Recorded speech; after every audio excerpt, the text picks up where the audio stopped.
بسم الله الرحمن الرحيم.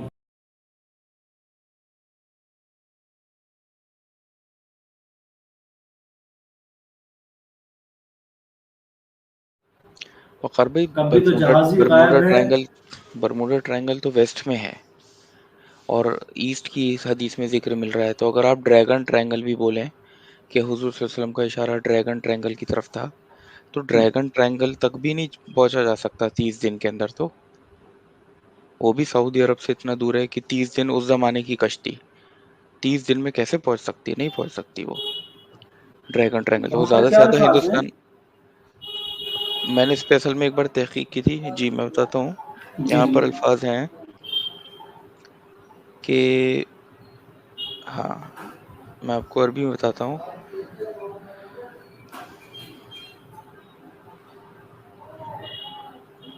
نہیں، اس میں تو یہ ہے کہ حدثنی انہ رکیب فی سفینۃ بحریۃ مع 30 رجل. 30 دن کہاں پر ہیں؟ وہ 30 لوگوں کے ساتھ ایک بڑی کشتی میں سوار تھے. فلعب بهم الموج شهرا في البحر. وہاں 30 دن کا کہاں ذکر ہے؟ وہاں 30 لوگوں کا ذکر ہے کہ 30 لوگ تھے اس بڑے جہاز میں، کشتی میں سوار. اور پھر یہ ہوا کہ سمندر کی جو لہریں تھیں وہ جی ان کے موافق نہیں رہی اور ایک مہینے تک انہیں سمندر میں گھماتی رہی. جی جی، اسی کو میں کہہ رہا تھا. تو نیچے اس میں اس کہہ رہا بات کا ذکر نہیں ہے کہ وہ معلوم نہیں کتنے دن سے وہ سمندر کے اندر ہوں، سفر کر رہے ہوں. تھا. یہ جی تو انہیں یہ ہوا کہ سفر ٹھیک ہے اپنی رفتار پہ چل رہا تھا، پھر یہ ہوا کہ موجیں جو ہیں وہ ناموافق ہو گئی اور پورے ایک مہینے تک انہیں سمندر میں بغیر کسی ڈائریکشن کے گھماتی رہی. تو اور پھر یہ ہوا کہ وہ چھوٹی کشتی میں بیٹھ کر کے، اخروب کہا جاتا ہے اسے، وہ بیٹھ کر کے پھر وہ اس جزیرے میں پہنچے جہاں پر انہیں الجساسہ ملا اور پھر وہ اس انہیں کو تمیم داری کے پاس ملا. اس کو پڑھ کے آپ کو کیا محسوس ہو رہا ہے ایسا کہ وہ سفر کر رہے تھے اور پھر وہ 30 دن تک وہ گھومتے رہے؟ اس میں دیکھیے یا یہ ہے، میں الفاظ پڑھ دیتا ہوں کہ ان تمیم الداری کان رجل النصرانی. یہ ایک عیسائی آدمی تھے. آگے سے پڑھی. جی جی. وحدثنی، اور یہ بتایا کہ وافق الذی کنت، یہ حضور نے فرمایا کہ دیکھو یہ انہوں نے وہ بات بتا رہے تھے جو میں تمہیں اکثر بتاتا رہا ہوں. انہوں نے بتایا انہ رکیب فی سفینۃ بحریۃ، ہوں ایک سمندری جہاز میں وہ سوار ہو مع 30 رجلا من لخم و جزام، قبیلے ہوں لخم اور جزام کے 30 آدمیوں کے ساتھ. یعنی 30 آدمی حضرت تمیم داری کے علاوہ اور تھے وہاں. ہوں فلعب بهم الموج شهرا في البحر. اب یہاں سے جی. تو ایک مہینہ تک انہیں موج جو ہے سمندر میں گھماتی رہی.